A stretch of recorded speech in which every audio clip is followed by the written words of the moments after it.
Halo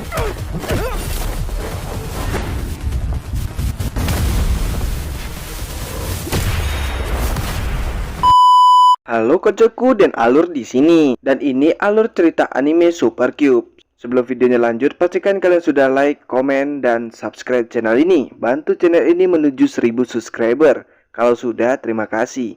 Oke, langsung saja kita gaskan ke videonya.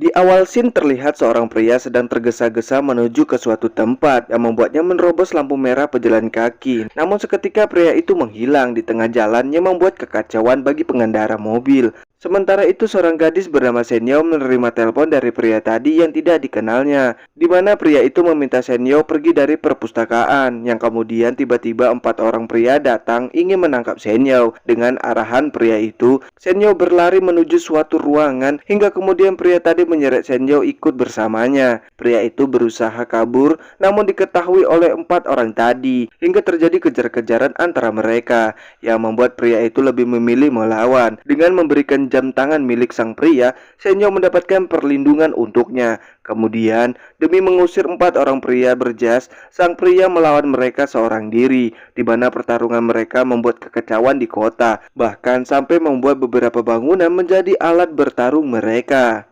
Tak ingin lama-lama bermain dengan mereka, sang pria mengakhiri pertarungan dengan pria jas terakhir.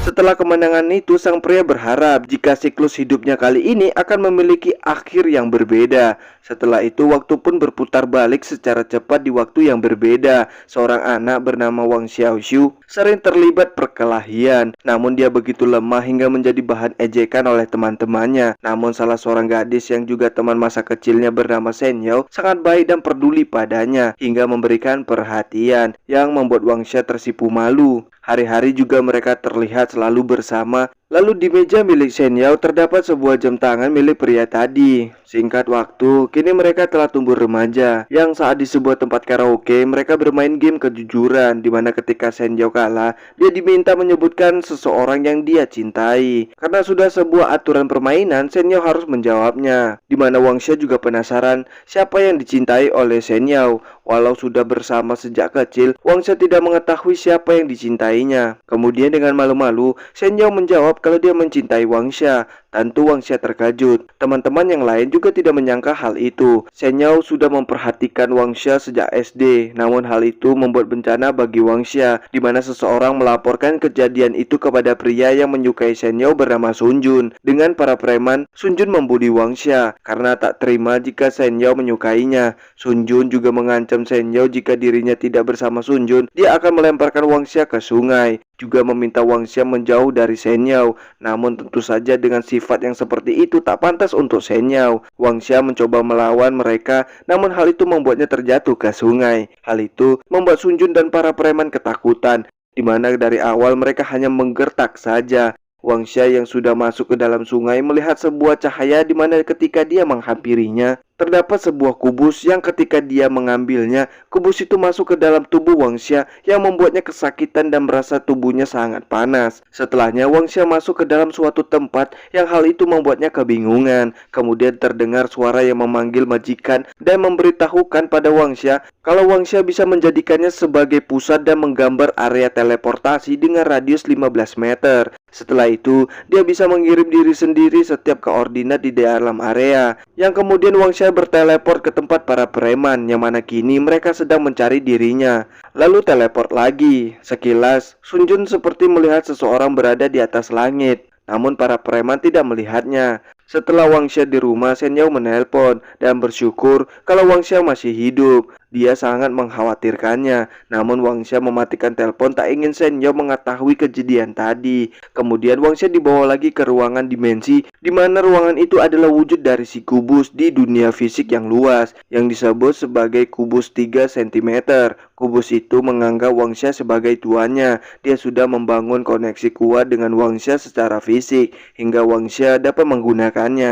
Kubus sendiri merupakan sistem yang disebut sebagai sistem semesta kubus Hera, kubus yang membantu Wangxia demi mewujudkan keinginannya menjadi raja dunia. Tentu, Wangxia tidak pernah berkata seperti itu. Yang dia mau hanya ingin melindungi Shen Yao. Namun bagi kubus, dunia tidak sesederhana yang dipikirkannya. Karena untuk melindungi Shen Yao dari para preman seperti mereka, Wangxia juga harus mendapatkan kekuatan mutlak yang tidak dapat dikalahkan siapapun. Mereka yang berteleport itu menggunakan energi milik Wangxia, dan kini Wangxia tidak memiliki banyak energi, jadi waktu teleport selanjutnya akan menjadi 1 menit. Energi Wangxia yang tidak banyak otomatis berubah menjadi mode penghemat daya, jadi Wangxia tidak boleh asal menggunakannya jika bukan karena terpaksa. Cara untuk menentukan posisi spesifik saat berteleportasi, Wangxia harus memakai radius gelombang mikro untuk merasakannya. Dengan begitu dia bisa melihat semua benda di dalam area. Organ yang digunakan bukanlah mata, melainkan inti sel. Secara teori, Wangxia bisa melihat benda apapun dalam 15 meter dengan mudah. Saat mencoba, Wangxia dapat melihat berbagai benda yang jauh dengan jelas, sampai orang tidur dan orang mandi pun dilihatnya. Kekuatan ini memiliki kelemahan. Jika Wangxia terus memakai kemampuan indera perasa dan teleportasi, akan menghabiskan banyak stamina.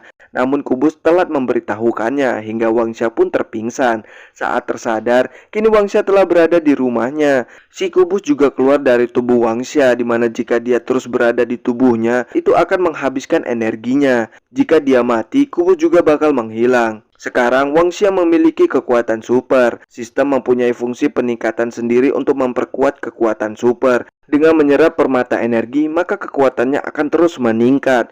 Dalam artian membutuhkan batu. Batu yang dimaksud batu mengandung energi yang juga terdapat di pinggir jalan. Namun jika benar-benar ingin mengeluarkan kemampuan yang paling besar, memerlukan permata tertentu baru bisa digunakan. Kini kubus sudah mendeteksi permata yang berada di taman dekat komplek perumahannya. Tanpa pikir panjang, Wangxia langsung pergi ke taman itu. Namun kubus tak langsung memberitahukan keberadaan permata itu. Dia meminta Wangxia mencarinya sendiri dengan inti sel yang sudah dia pelajari.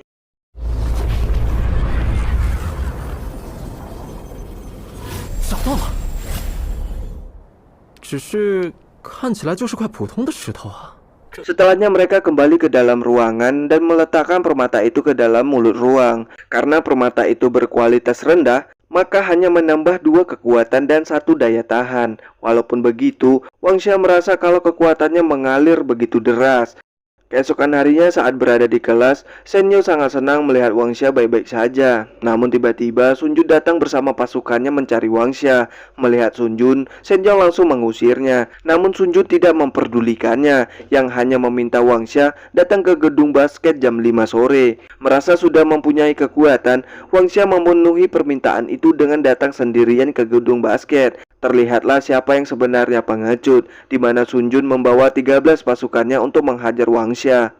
Lalu datang seorang preman yang meremehkan Wangxia kalau dia dapat mengalahkannya sendiri. Qiang ini merupakan kekuatan utama di kelompok mereka. Namun semua serangannya tak ada satupun yang mengenai Wangxia. Lalu ketika Wangxia yang menyerang hanya sekali pukul, Qiang langsung tumbang.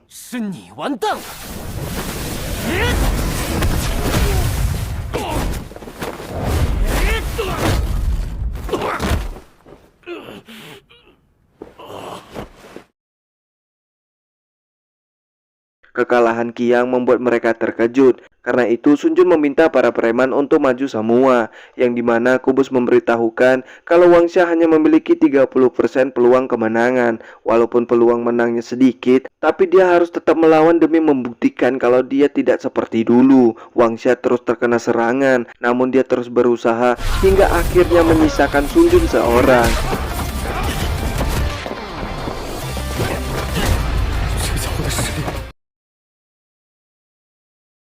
Kubus sudah memperingati kalau staminanya telah banyak terkuras, tapi Wangxia hanya berniat menggertak saja, di mana terlihat kalau Sun Jun memang pecundang yang bersembunyi di balik para preman. Kemudian datang kelompok lain yang menertawakan Sun Jun beserta kelompoknya. Mereka mengira kalau senpai kelompok Sun Jun sangat hebat, namun mereka sangat pengecut, bahkan tidak dapat mengalahkan 1 orang saja.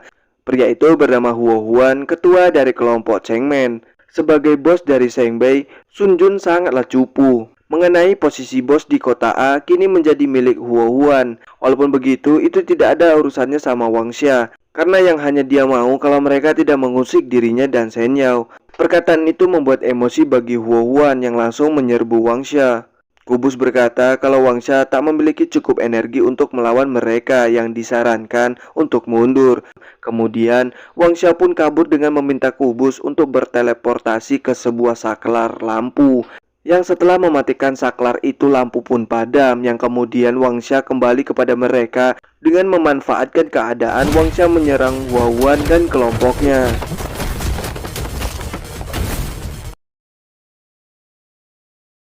Saat lampu dinyalakan, Huo Huan beserta kelompoknya kini telah dikalahkan. Melihat itu, Sun Jun pun terkejut, yang kemudian tak lama petugas gedung beserta polisi datang ke tempat itu, di mana kedatangan mereka berkat laporan dari Shen Yao. Mengetahui kedatangan petugas, Sun Jun diam-diam ingin melarikan diri, namun Wang Xia mencegahnya hingga membuat Sun Jun memohon ampun pada Wang Xia. Dari kesempatan itu, Wang Xia mempermainkan Sun Jun untuk menebus kelakuannya dengan membuat dirinya menjadi korban dari kekerasan yang membuatnya tertangkap beserta kelompok gangster lainnya. Setelah kejadian itu, Wang Xia ingin menjadi lebih kuat lagi. Dia mencoba mencari permata yang dijual di toko perhiasan, namun karena harganya yang di luar nalar, hingga Wang Xia menyimpan peralatan menambang di ruang kubus, di mana dia berniat mencari permata sendiri di sebuah gunung dekat rumahnya. Setelah sampai di gunung tersebut, Kubus menemukan beberapa permata, namun Wang Xia tak mampu mengambilnya karena terletak di dalam batu, dalam danau, dan 15 meter dalam tanah. Tentu mustahil dia lakukan dengan peralatan yang bermodalkan skop saja. Namun Kubus menemukan kalau ada ruangan kosong di bawah tanah yang terdapat energi permata yang kuat di dalamnya. Kemudian Wang Xia berteleport ke ruangan tersebut, atau tepatnya di dalam sebuah gua. Saat berada di dalam, reaksi energi dari kelompok permata berada tak jauh darinya. Namun karena Wang Xia teleport di tepi jurang yang membuatnya hampir terjatuh dan menjatuhkan senternya, dirinya kesulitan menemukan titik yang pas untuk berteleport. Tanpa Wang Xia sadari, terdapat ular yang sangat besar ingin memakannya. Namun timing Wang Xia sangat pas hingga dapat terhindar dari ular itu. Saat terus berjalan, ternyata ular itu juga terus mengikutinya hingga lagi-lagi Wang Xia selamat berkat keberuntungannya.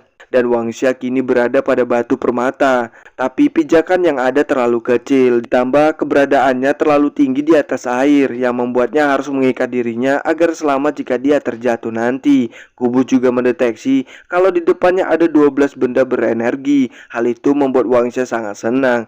Batu pertamanya didapat, lalu saat batu kedua dipecahkan, batu tersebut jatuh yang membuat Wang Xia dengan sigap menangkapnya. Namun Wang Xia tak berhasil menangkapnya. Sebelum turun untuk mengambilnya, Wang Xia melihat keberadaan batu itu dengan radiasi gelombang mikro untuk menemukan letak batu itu. Namun yang dilihat Wang Xia adalah ular tadi, hingga dia menyadari kalau ular itu kini berada di sampingnya. Saat ular menyerang, Wang Xia menjatuhkan dirinya demi menghindari serangan ular itu. Namun tali yang menopang Wang Xia terputus, yang membuatnya terjebur bersama sang ular.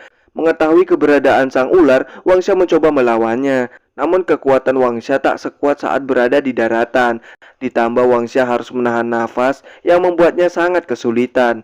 Lalu dengan kesadaran yang menipis, Wang Xia berhasil melukai si ular. Hingga akhirnya Wang Xia meminta Kubus memindahkannya ke dalam ruang kubus.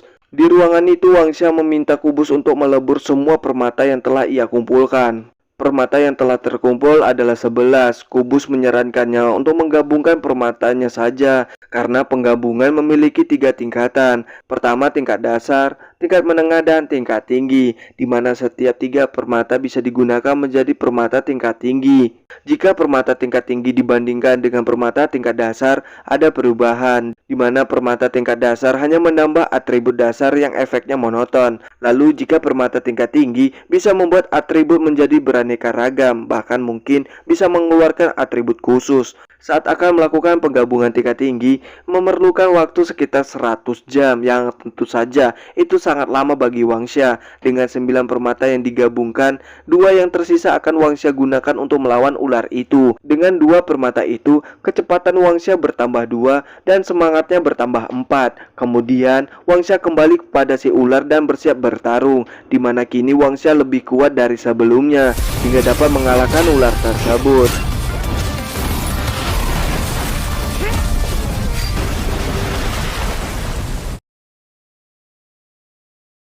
Setelahnya, Wang Xia menemukan satu permata yang dia jatuhkan sebelumnya. Sementara itu di suatu tempat, Huo Huan bersama Sun Jun merencanakan balas dendam mereka kepada Wang Xia. Walau tahu tak akan menang melawannya, namun Huo Huan berniat meminta bantuan kepada seorang pria bernama Luo, yang mana dia telah kembali setelah 2 tahun pergi. Kepergiannya dikarenakan dia telah menyinggung tokoh yang lebih kuat, di mana yang disinggung olehnya adalah si Gungkin. Yang Sun Jun tahu kalau si Gungkin adalah Shen Yao. Kabarnya dia lagi mencari si Gungkin di mana-mana. Jika mereka memakai trik kecil, maka mereka bisa mendapatkan bantuan untuk membunuh Wang Xia.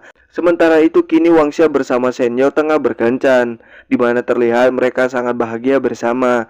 Wang Xia juga memberikan permata pada Shen Yao sebagai hadiah. Kemudian keesokan harinya, Wang Xia akan berkencan lagi dengan Shen Yao. Namun setelah lama menunggu, bahkan menelpon beberapa kali, tapi tidak ada kabar darinya. Hingga tak sengaja Wang Xia mendengar pembicaraan orang lain yang mengatakan kalau apartemen Shanghai terjadi masalah hingga beberapa polisi ada di sana, di mana itu adalah apartemen milik keluarga Shen Yao. Mendengar itu, Wang Xia bergerak cepat menuju ke sana. Setelah sampai, telah ramai orang di sana, di mana ibu Shen Yao melapor kalau Shen Yao tiba-tiba menghilang. Dia memohon kepada polisi untuk menemukan anaknya. Dari para kerumunan, Wang Xia melihat Sun Jun pergi dari sana, yang membuatnya mendatanginya yang memintanya untuk menceritakan semuanya. Karena Wang Xia tahu kalau Sun Jun pasti terlibat dalam kasus ini. Dengan mengancamnya, Sun Jun pun bercerita kalau Huo Huan mencari orang untuk menangkap Shen Yao demi balas dendam padanya. Dia meminta bantuan pada Luo untuk melawan Wang Xia, dan Luo berniat memancing si Gungkin untuk muncul dengan Shen Yao. Alasannya, saat SMP kelas 2, Shen Yao pernah mengalami insiden, di mana insiden itu terjadi di scene awal. Kabarnya ada banyak kekuatan yang mencarinya kala itu, namun tak ada yang dapat menemuinya. Dia juga telah memutuskan 2 jari Yan Luo. Demi membalaskan dendam itu, keluarga Yan Luo mengeluarkan perintah penangkapan tingkat tinggi, namun mereka tak mampu menemukan si Gungkin. Akhirnya Yan Luo ditinggalkan oleh keluarganya. Karena itu, Luo membenci si Gungkin dan bersumpah akan membalaskan dendam. Luo adalah orang yang sangat berbahaya. Namun walaupun begitu, Wang Xia tetap akan pergi menyelamatkan Shen Yao, yang kemudian dia pergi ke tempat Shen Yao berada. Sementara itu, walau Huo Huan berhasil menculik Shen Yao, namun Luo menghukumnya karena telah berbohong padanya. Luo bertanya kepada Shen Yao, apa hubungan dia dengan si Gungkin. Ternyata si Gungkin adalah pria yang menolong Shen Yao di awal scene tadi. Namun Shen Yao tidak mengenalinya. Luo menganggap tidak mungkin si Gungkin akan melawan organisasi orang super jika tak mengenalinya. Luo merasa jika memukul kepala Shen Yao akan mengembalikan ingatannya, namun dihentikan oleh pelayannya, di mana dia menyarankan untuk tidak membahas apakah Shen Yao mengenal si Gungkin atau tidak. Tapi yang jelas pasti si Gungkin tahu tentangnya karena dia sangat mementingkannya. Mereka juga tak mengetahui kenapa si Gungkin memperhatikan Shen Yao. Yang pasti Shen Yao tidak sesederhana itu. Mungkin ada rahasia tersembunyi di baliknya. Misalnya seperti mengapa si Gungkin bisa sebegitu hebat, atau bahkan cara untuk membunuh si Gungkin. Meski mereka benar-benar memancing dia ke tempat itu, mereka belum tentu memiliki peluang menang yang cukup. Walaupun mereka telah mengundang banyak ahli, namun kekuatan asli si Gungkin belum pernah diketahui. Lebih mengkhawatirkan jika mereka melukai Shen Yao atau membunuhnya, akan membuat si Gungkin meledak karena marah jika dia melihatnya. Jadi lebih baik membiarkan Shen Yao hidup. Mereka akan memakai Shen Yao dan mengancam si Gungkin untuk menyerah jika mereka benar-benar tak berdaya melawannya. Karena itu dia bisa menjadi kartu andalan mereka. Luo pun menerima saran tersebut. Sesampainya di sana, Kubus mendeteksi kalau permata yang diberikan pada Shen Yao berada di sana, yang berarti Shen Yao ada di sana. Kini terdapat 7 orang di bangunan itu yang merupakan seorang ahli bela diri. Bahkan Kubus mendeteksi kalau terdapat 7 gelombang energi luar biasa di gedung itu. Tentu, itu akan sangat sulit jika Wang Xia melawan sendirian. Ditambah penggabungan permata tingkat tinggi masih 99%, butuh waktu 30 menit untuk menyelesaikannya. Namun salah satu bawahan Luo melihat Wang Xia dan melaporkan kalau dia melihat orang lain mendekati mereka, di mana Luo meminta mereka untuk menghabisinya. Wang Xia masuk ke lantai 1, di mana ketika dia ingin menghancurkan pintu yang terkunci, seorang bawahan Luo menghentikannya.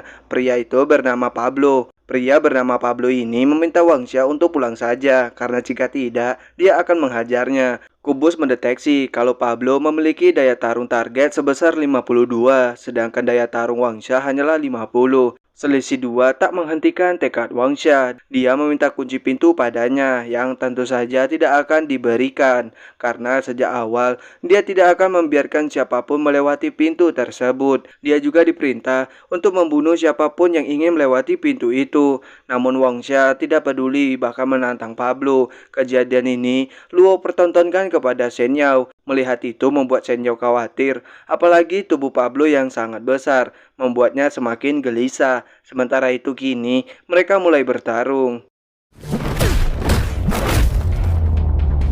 Walau Wangxia dapat mendaratkan serangan, tapi serangan itu tak berarti baginya, yang mana Pablo memiliki daya tahan yang cukup tinggi. Serangan fisik saja tak cukup untuk menumbangkan Pablo, namun Wangxia dapat menghempaskan Pablo, yang hal itu membuatnya semakin marah, hingga serangan Pablo makin besar namun berantakan. Dari kesempatan itu, Wangxia mengambil palu dari ruang kubus dan memukul Pablo hingga dia dikalahkan.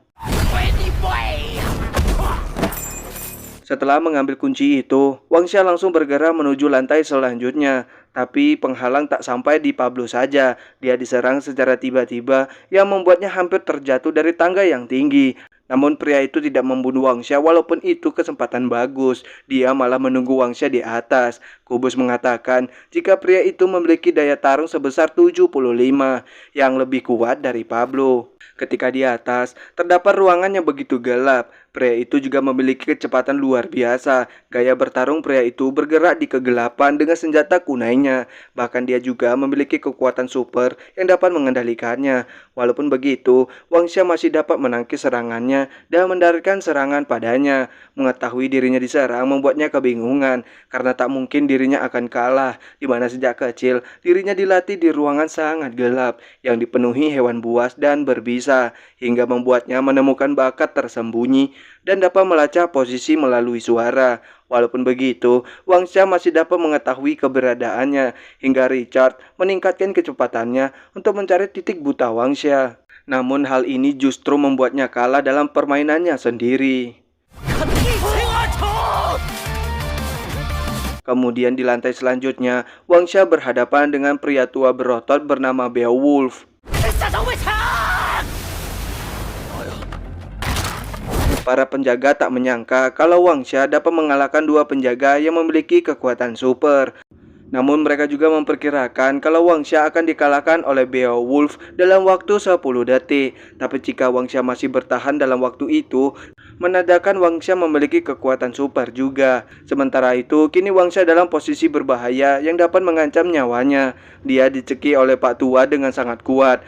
Namun Wangxia berusaha bertahan karena penggabungan permata tingkat tinggi membutuhkan waktu 1 menit lagi akan selesai. Dengan kunai milik Richard, Wangxia dapat meloloskan diri. Kekuatan Pak Tua ini melebihi dua penjaga sebelumnya. Jadi setiap lantai memiliki penjaga dengan kekuatan berbeda-beda. Semakin tinggi lantainya, semakin kuat penjaganya. Dan kini Wangxia sudah tak berdaya melawan Pak Tua. Namun kini penggabungan permata telah selesai dan kekuatan Wangxia bertambah 11, daya tahan bertambah 9 dan semangat bertambah 3. Dengan peningkatan itu membuat Wangxia jauh lebih kuat dari sebelumnya. Bahkan Pak Tua terkejut dengan kekuatan besar yang ia rasakan. Serangan terakhir Wangxia mengakhiri pertarungan mereka yang dimenangkan oleh Wangxia. Padahal Pak Tua itu berperingkat C, namun Wangxia dengan mudah mengalahkannya. Melihat tiga penjaga telah dikalahkan, membuat Luo begitu kesal dan menganggap mereka tidak berguna. Padahal dia sudah membayar mahal untuk merekrut mereka. Menurut pelayannya, di lantai selanjutnya, Wangxia akan melawan dua orang penjaga sekaligus, di mana gadis bernama Kui Jialin memiliki gelang batasan. Jika dia melepaskan gelangnya, kekuatannya akan sangat besar. Sementara itu kini Wangxia bertemu dengan mereka. Dengan tipuan berkenalan, Kui memukul Wangxia hingga Wangxia juga membalasnya. Bukannya kesakitan, Kui justru senang, di mana pukulan itu murni kekuatan fisik Wangxia. Karena sebelumnya mereka sempat menganalisa sumber kekuatan Wangxia yang terdeteksi kalau Wangxia tidak memiliki kekuatan super. yang hanya bergantung kepada kekuatan fisik untuk bertarung. Melanjutkan pertarungan di mana Wangsa diserang terus-menerus. Namun Wangsa tidak melawan karena dia tahu kalau Kui seorang gadis. Namun justru Kui semakin senang menyerangnya, yang membuat Wangsa kehabisan kesabaran. Tapi lagi-lagi Kui malah senang terkena pukulan Wangsa. Karena itu Wangsa terus-menerus memukulinya. Dirasa cukup menerima serangan, Kui mulai serius untuk melawannya. Walau sempat ditahan oleh Stone untuk tidak menggunakan kekuatannya, namun dia tidak peduli karena dia ingin menjadi lebih kuat lagi untuk pergi ke suatu tempat bersamanya. Dengan dirinya yang seperti hewan yang memiliki cakar, hal itu membuat Wangsa terluka. Kui sangat kuat hingga Wangsa kini tak dapat mendapatkan satu serangan saja. Kemudian dengan menghisap darah Wangsa yang murni, meningkatkan level Kui begitu cepat hingga membuatnya kehilangan kendali. Namun hal itu tak dibiarkan oleh Stone. Dia menyerang titik vital Kui yang membuatnya kembali tenang. Selagi melawan Wangsa, Kui kambuh lagi yang membuat Stone harus kembali menenangkannya. Karena itu Stone tidak dapat melanjutkan pertarungannya dan melepaskan Wangsa. Tapi Wangsa tak mau melepaskan mereka begitu saja.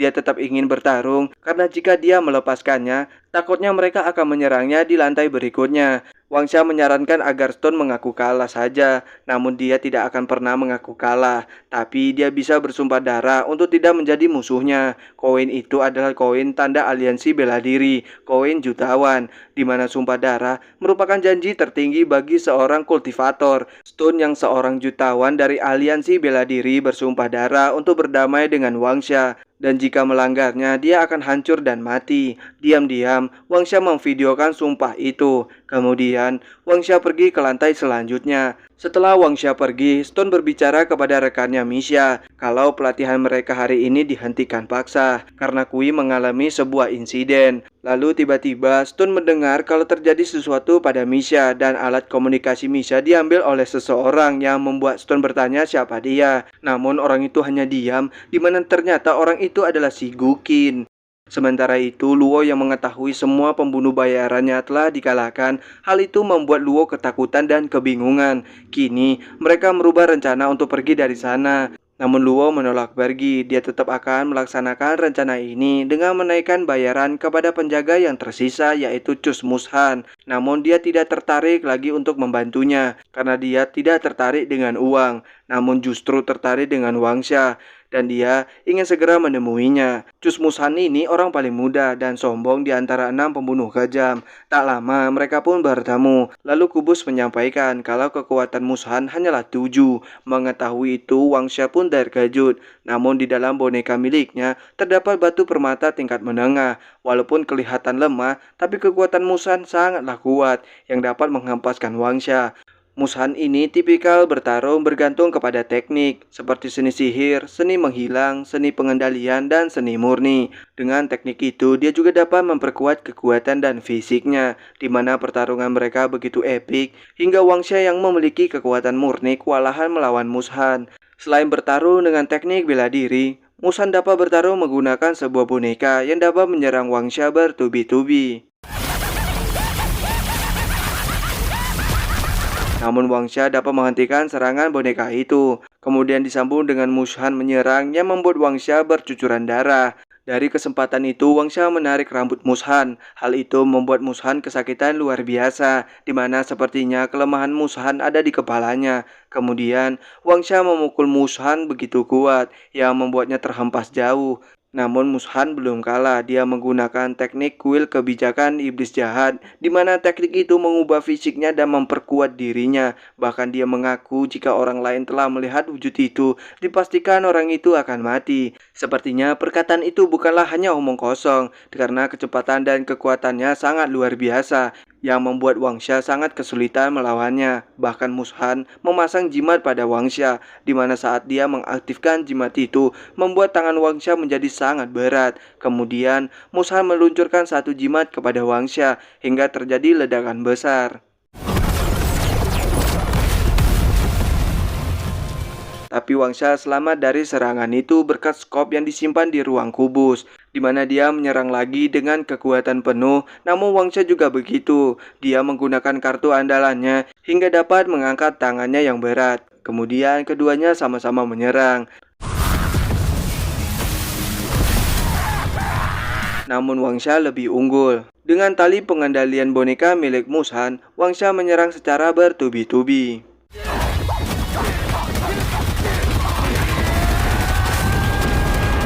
Hingga akhirnya Wangsha memenangkan pertarungannya. Dari pertarungan yang begitu banyak, tentu sangat melelahkan, yang membuat Wangsha mencapai batasannya. Tapi tiba-tiba Wangsha mendengar suara kedipan, di mana ternyata Mushan yang melarikan diri telah memasang peledak kepada bonekanya.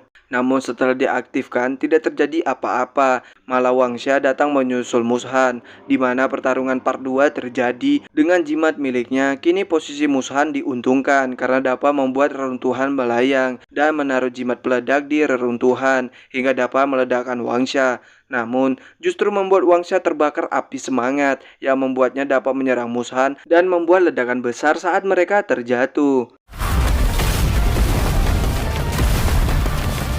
Namun sayangnya, Wangsha yang sudah babak belur begitu, Mushan berhasil kabur dengan kecepatan tinggi. Walaupun sudah terluka parah, yang dipikiran Wangsha hanyalah Shen Yao. Wangsha kembali lagi untuk mencari Shen Yao, hingga bertemu dengan Huo Wan. Setelah mengancam dan bertanya keberadaan Shen Yao, akhirnya Wangsha berhasil menemukan Shen Yao. Namun Luo telah memasang alat peledak di bawah kursi Shen Yao. Bom akan meledak jika Shen Yao berdiri.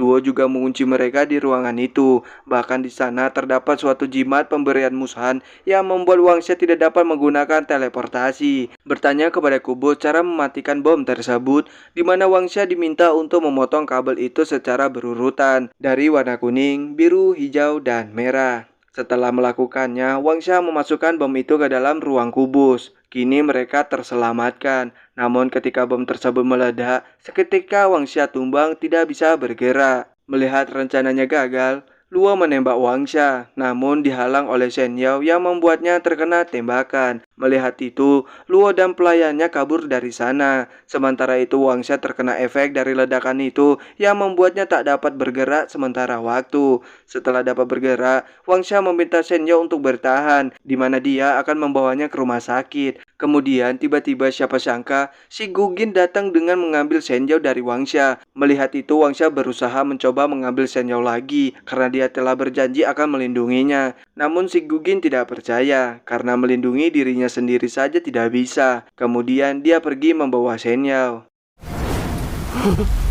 Sudah beberapa hari semenjak si Gugin membawa Shen Yao, di mana kedua orang tuanya sangat khawatir dan merindukannya. Sementara itu Wangsha hanya dapat menyesal karena tidak dapat membawa Shen Yao kembali pulang. Ditambah semenjak insiden ledakan di dalam ruang kubus, kubus tak bereaksi hingga sekarang. Kemudian datang seorang wanita yang meminta untuk ikut dengannya karena dia ingin membicarakan sesuatu pada Shen Yao. Awalnya Shen Yao tidak meresponnya, namun ketika dia mengatakan bahwa dia tahu keberadaan Yan Luo, Wangsha pun bereaksi dan ikut dengannya pergi ke suatu kafe, di mana sebelum mengatakan keberadaan Luo, ternyata wanita ini mengetahui tentang orang super atau makhluk aneh lainnya. Dia menjelaskan jika orang super tidak terekspos di publik karena ada yang melindungi mereka. Walau Wangsha tidak peduli dengan itu, namun wanita itu memintanya untuk peduli, karena selama ini secara diam-diam dia telah melindunginya.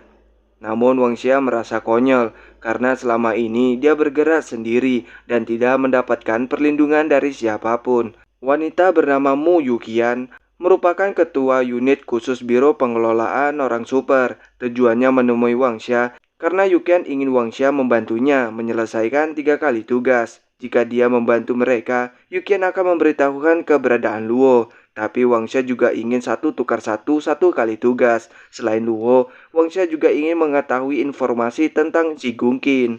Mereka pun sepakat.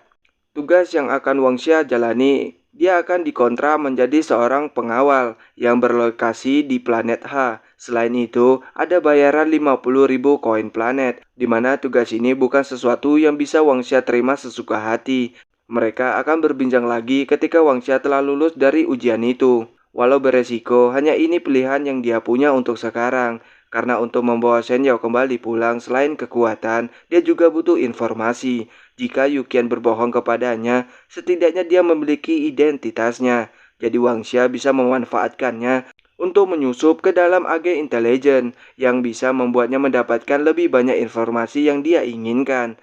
Terlepas Yukian berbohong atau tidak, Wangxia mengikuti mereka yang bersembunyi di ruang kubus yang Wangxia letakkan di atas mobil mereka. Mendengar dari percakapan Yukian bahwa dia hanya mengelabui Wangxia yang ingin memberitahukan informasi tentang keluarga Yanluo. Mengetahui fakta itu membuat Wangxia kesal, namun dia akan membuktikan kalau siapa yang dia kelabui.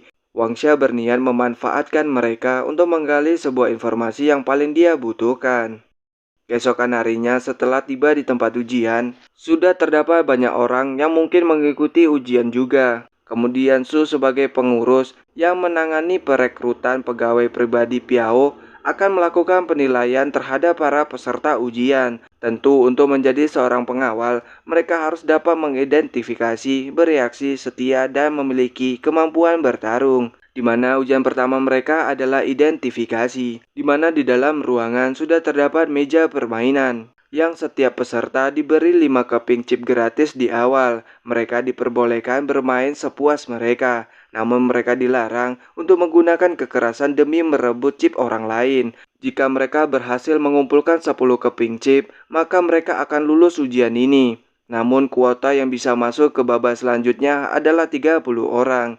Di saat semua telah bermain, Wangxia masih mencari permainan yang cocok untuknya, hingga datang seorang pria menantangnya untuk bermain tebak koin dalam gelas. Di mana tantangan tersebut Wangxia terima dengan mempertaruhkan semua chip mereka. Setelah koin dimasukkan dan gelas telah diacak, pria itu memilih gelas paling kiri. Namun berbeda dengan Wangxia, di mana dia tidak memilih gelas, melainkan memilih tangan kanan wanita itu. Namun wanita memindahkan koin itu ke tangan kiri begitu cepat, hingga membuat Wangxia juga memindahkan pilihannya. Demi menghindari kecurangan itu, Wangxia meminta si wanita menaruh tangannya di meja dan membuka genggamannya. Di mana saat dilakukan, tebakan Wangxia benar. Hal itu membuat lawannya serta penonton terkejut. Wangxia yang bisa melakukan itu karena dia menggunakan inti sel yang menggunakan radiasi gelombang mikro untuk melihat keberadaan koin tersebut. Orang yang menantang Wangxia mengira kalau dari awal bandar itu memiliki 2 koin, satu berada di tangan dan satu berada di dalam gelas, dan juga terdapat mekanisme di meja tersebut. Namun bandar menjelaskan kalau hal semacam itu tidak ada. Walau pria itu membalikkan meja, dia tidak akan menemukan apapun. Karena dari awal pria itu tidak menyadari kecepatan tangan dari si bandar. Singkatnya, beberapa ujian telah dilewati, hingga akhirnya telah mengumpulkan jumlah orang yang cukup. Dengan begitu, tugas mereka akan segera dimulai. Setelah para pengawal yang telah terpilih berkumpul, Piao sebagai orang yang akan mereka kawal memberitahukan bahwa mereka akan mulai melakukan tugas mereka di malam hari nanti. Dan dia juga telah mengirimkan bayaran 3 juta yang telah disepakati. Mendengar itu Wangxia terkejut karena yang didengarnya hanyalah 50.000. Ternyata Wangxia telah ditipu oleh Yukian.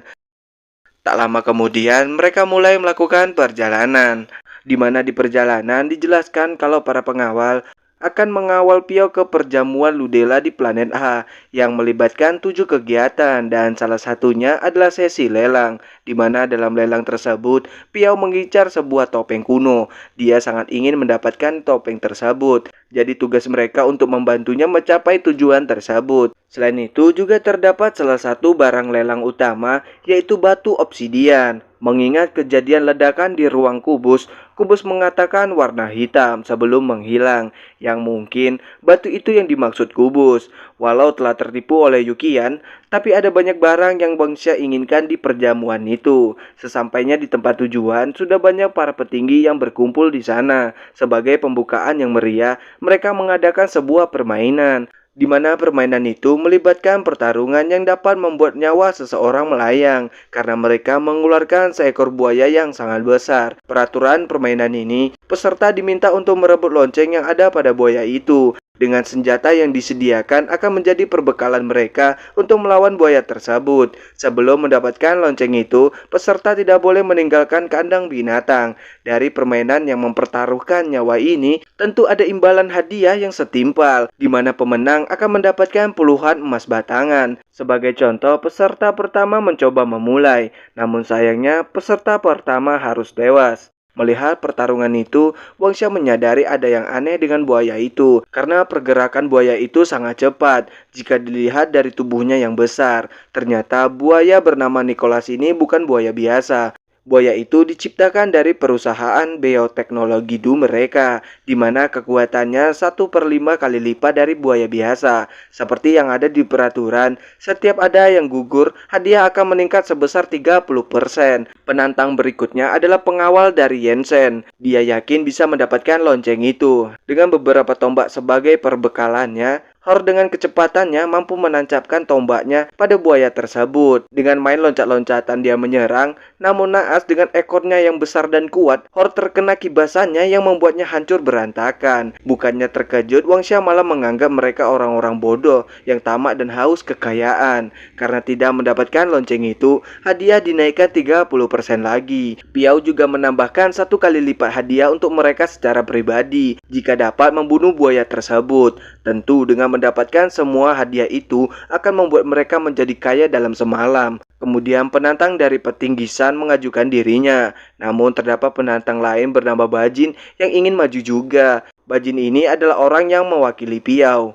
Hingga hal itu menjadi perebutan arena, di mana mereka akan bertarung untuk menentukan siapa yang akan melawan buaya itu. Namun sayangnya Modi harus kalah karena dia telah lengah. Bajin menghisap darah Modin hingga kering, di mana kekuatan Bajin ditingkatkan dengan cara menghisap darah target. Semakin kuat targetnya, maka semakin besar peningkatan kekuatan tempurnya. Namun jika efeknya berakhir, dia akan mengalami efek samping seperti takut dingin dan takut cahaya. Kemudian Bajin memasuki kandang tanpa perbekalan apapun. Dia mendatangi buaya dengan menaburkan sebuah serbuk yang dilihat oleh Wangxia. Lalu dengan santainya Bajin menghindari serangan buaya, bahkan menaikinya dan menciumnya.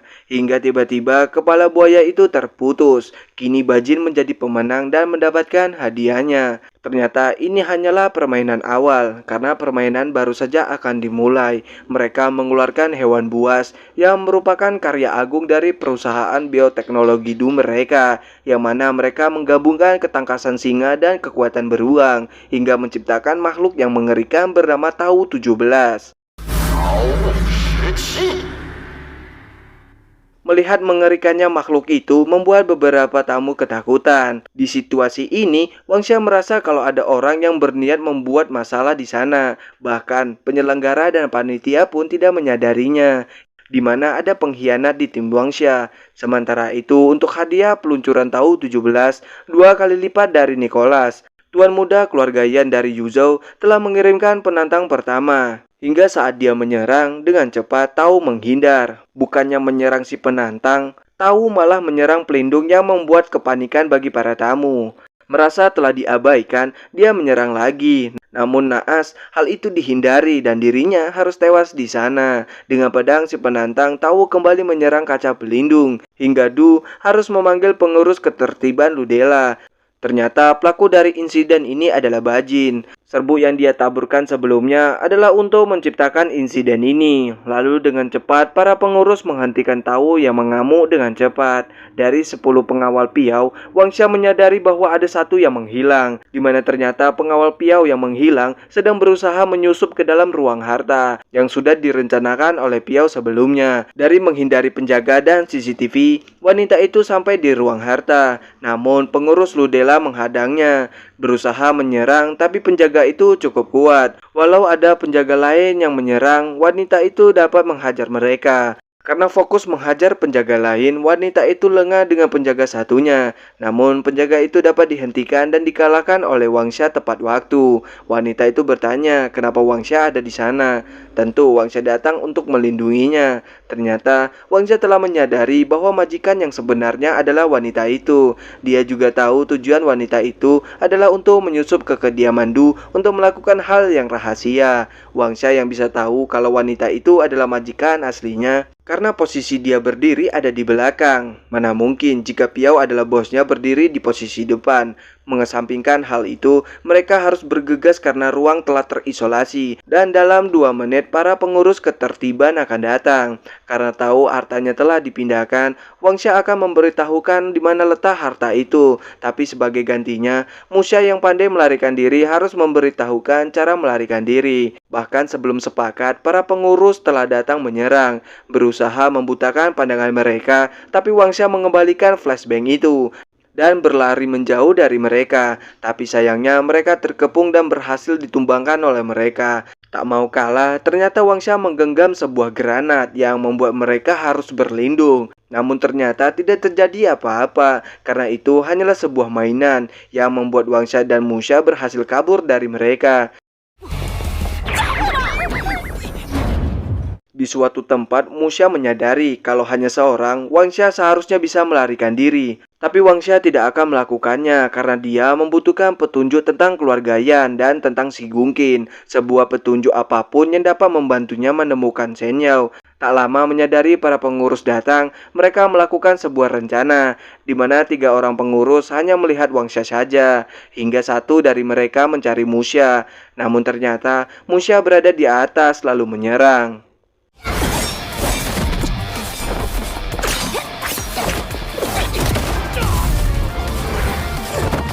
Setelah berhasil mengalahkan mereka berdua, mereka melanjutkan pelarian hingga Wangsha membawa Musha ke ruang harta, di mana Musha berhasil menemukan yang dia cari, yaitu sebuah gulungan. Sedangkan Wangsha juga mendapatkan batu obsidiannya. Kemudian mereka berniat pergi ke lantai bawah. Di ruangan Institut Bioteknologi yang didirikan Du Weibang secara pribadi, terdapat pembuangan air yang besar yang terhubung langsung keluar. Jadi mereka akan kabur melewatinya. Sementara itu, para pengurus yang kalah kedatangan tuan mereka, di mana mereka diminta untuk meminum pil yang dia bawa.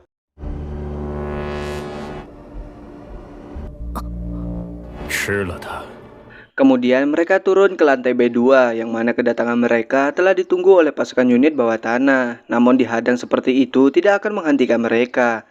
Sesuai dengan peta, mereka melanjutkan perjalanan hingga sampai di suatu tempat penelitian. Di sana terdapat banyak senjata biologis dan makhluk aneh hasil biogenetik. Setibanya di ruang peneliti, Wangsha bertemu dengan profesor yang meneliti di sana. Saat bertemu dengannya, Musha langsung menanyakan tentang obat terapi gen yang disepakati mereka. Profesor bilang obat gen perlu ditukar dengan harta dari prabendahara. Selain itu, profesor tersebut juga menjelaskan kemajuan penelitiannya yang dapat merealisasikan peningkatan kekuatan super pada tubuh manusia. Namun penelitian itu harus dihentikan karena Du ingin menciptakan senjata biologis untuk urusan militer. Selain itu, profesor juga mengatakan tentang eksperimen manusia yang merupakan pencapaian tertinggi dalam bioteknologi. Mendengar hal itu membuat Musha marah. Selain karena profesor tidak memiliki obat untuk kakeknya, Musha tidak terima dengan eksperimen terhadap manusia yang telah dilakukan olehnya.